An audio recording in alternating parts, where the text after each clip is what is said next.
Hierdie week het daar 'n baie interessante ding gebeur in die kerkwêreld. Die hoof van die protestante kerk, naamlik die Britse Koningshuis, het 'n gesamentlike aanbidding gehad, saam met die hoof van die katholieke kerk, naamlik Paus Leo, vir die eerste keer in 500 jaar. So, wat ons hierso sien is dat die grondslag geskep gaan word vir die vereniging van protestante kerk en Vatikaan. Inteendeel, die protestante kerke sal terugkom na die moeder kerk toe, die moederhoer, gaan terugkom na haar toe. Ons gaan dit sien in hierdie tydperk wat kom. Want Charles is nie daar om die protestante kerk te beskerm of te bevorder nie. Hy's nie 'n gelowige nie, inteendeel, hy is 'n closet islamiet.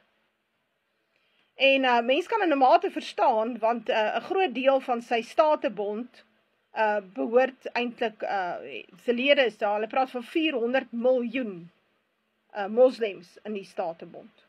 So hy het hom klaar geskaar by islam. En ons sien dit onder andere, dat hy byvoorbeeld, tydens toe Ramadan klaar was in Brittanje, hier om en by Maart maand, toe het hy die paleis, sy een saal oopgegooi, en 400 moslems kon hulle Ramadan vas dan nou daar breek, en lekker eet, en die koning was betrokke daarbij, hy het saamgesit en bolletjies rol en whatever, ek het die video gesien. En toe staan gesê, King Charles faces criticism for pandering to Islams and Muslims after hosting iftar at Windsor Castle. Nou ja, so daar was 400 betrokke daar, dit was 'n lekker storie, en daar word al gesê, hy is, has long advocated for bringing the Muslim world and the West closer, adding there was a lot of misunderstanding about Islam in the West.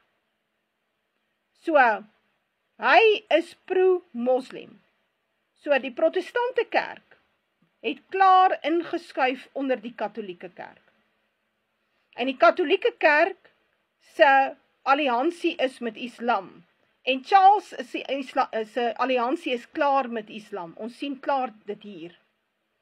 En dit is iets wat ek raak gelees het in Openbaring, en iets wat jy moet begin verstaan van wêreldpolitiek. Hier op die einde van tye sien ons dat die Gog en die Magog nasies opstaan. En hulle is oorwegend islamities. Nou, die katholieke kerk gaan by hulle inskakel.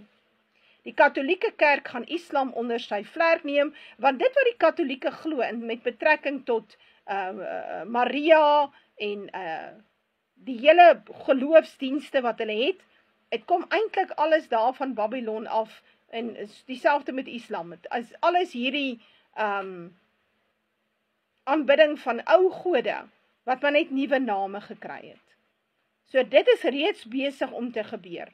So die katholieke kerk gaan hom nie inskakel by die Jode nie, die katholieke kerk gaan hom inskakel by islam.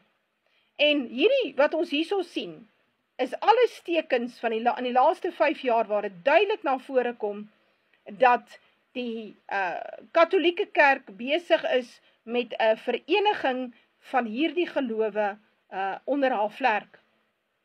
Nou, maar wat dan nou van die Joodse staat? Nou, die Joodse staat, met die Talmud, is eintlik die hoer op die dier.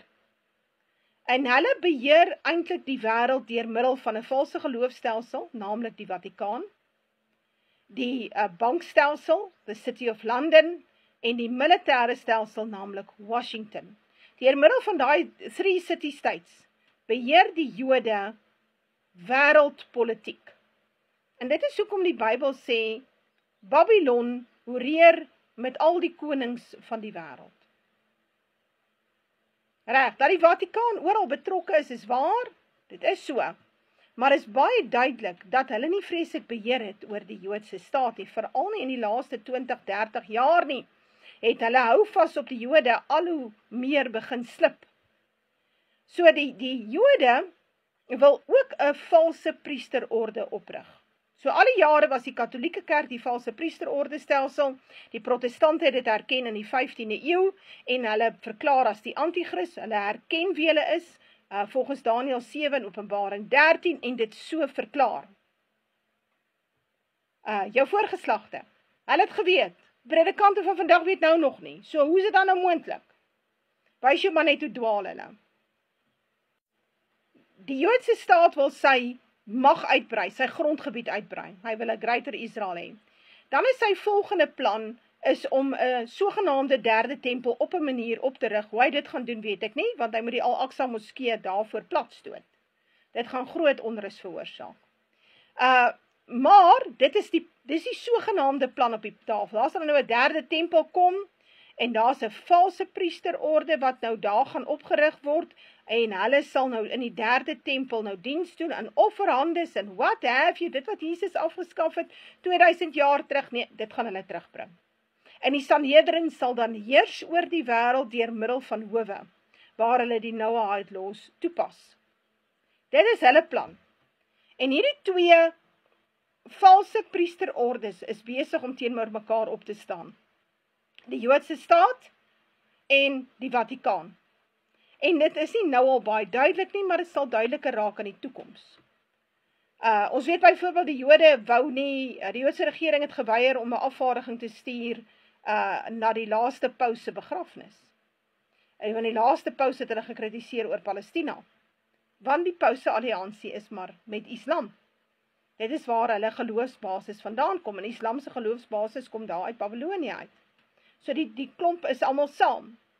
Maar die Jode is besig met hulle eie agenda. En soos ek sê, hierdie twee staan teenoor mekaar op. So wie gaan die wenner wees? Die Vatikaan. Die Vatikaan gaan saam met die Gog en die Magog nasies verenig, en sal die 10 nasies sal dan opstaan, en teenoor die Joodse staat, wat natuurlik Babylon is, die stad waar ons Here Jesus gekruisig is volgens Daniël 11, wat ook Sodom in Egipte genoem word, en hulle sal haar verbrand met vuur, en haar rook van verbranding sal opgaan tot in der ewigheid.